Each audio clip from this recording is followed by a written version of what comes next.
पहले भी मैंने तकरीर की थी कि हमें अपने इज्तिमाई रवैये तब्दील करने की ज़रूरत है।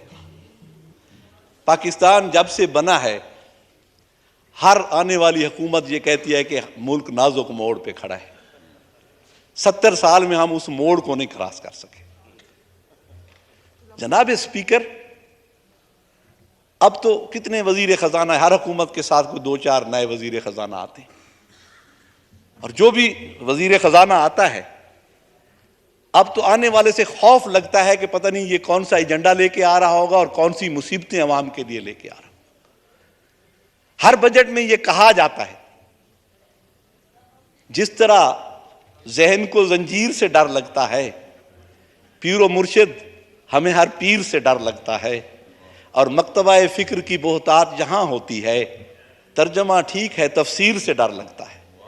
ये जो उसकी तफसीर करते हैं बजट की, जो भी वजीर खजाना कहता है ये जो हम टैक्सेस लगा रहे हैं इनका गरीबों पे कोई असर नहीं होगा, इनका अमीरों पे असर होगा। लेकिन हमेशा ये देखा है कि एंड ऑफ द डे सफर वही गरीब करता है और उसी पे ही असर होता है।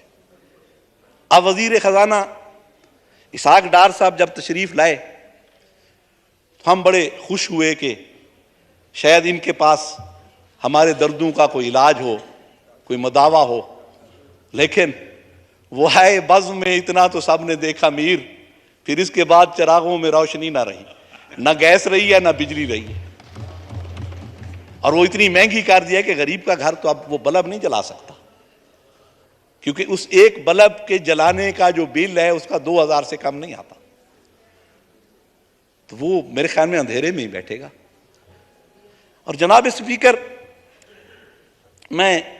हमारी बदकिस्मती ये है कि यहां ज़राअत की पॉलिसी बिजनेसमैन बनाता है या इंडस्ट्रियलिस्ट बनाता है, और गरीब की पॉलिसी हम अमीर लोग बनाते हैं। ना जिसने कभी गुर्बत देखी है वो गरीब की पॉलिसी क्या बनाएगा।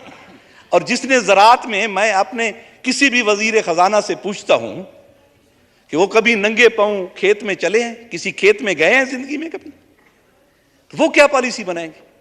अभी कल वजीर खजाना साहब ने फरमाया कि हमने अरबों का पैकेज दे दिया एग्रीकल्चर को।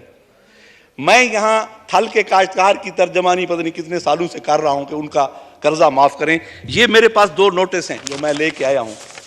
एक का कर्जा है 3,20,000 और एक का कर्जा है 3 लाख, और बैंक ने उसे नोटिस दिया है कि आप इतने सालों से ये कर्जा नहीं दे रहे तो आपकी जमीन नीलाम करने जा रहे हैं।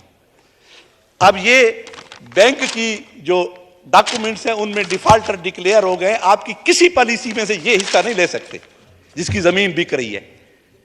ऑन द ग्राउंड आपको पॉलिसीज का पता ही नहीं है, तो आप उस गरीब का जो भी अरबों रुपए के पैकेज आते हैं वो फिर आके फिर सरमायादार तक पहुंचते हैं, गरीब तक नहीं पहुंचते। इन गरीबों का क्या इलाज है।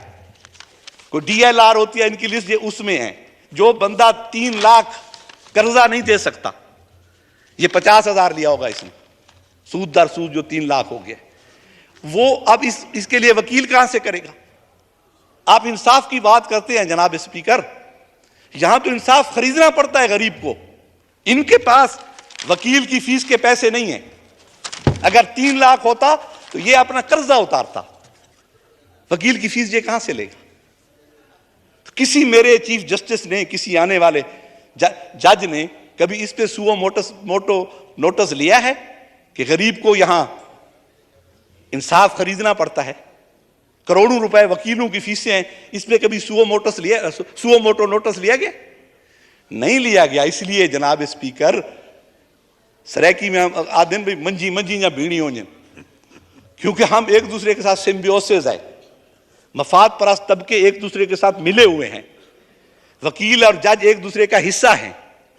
इस गरीब को कौन इंसाफ देगा।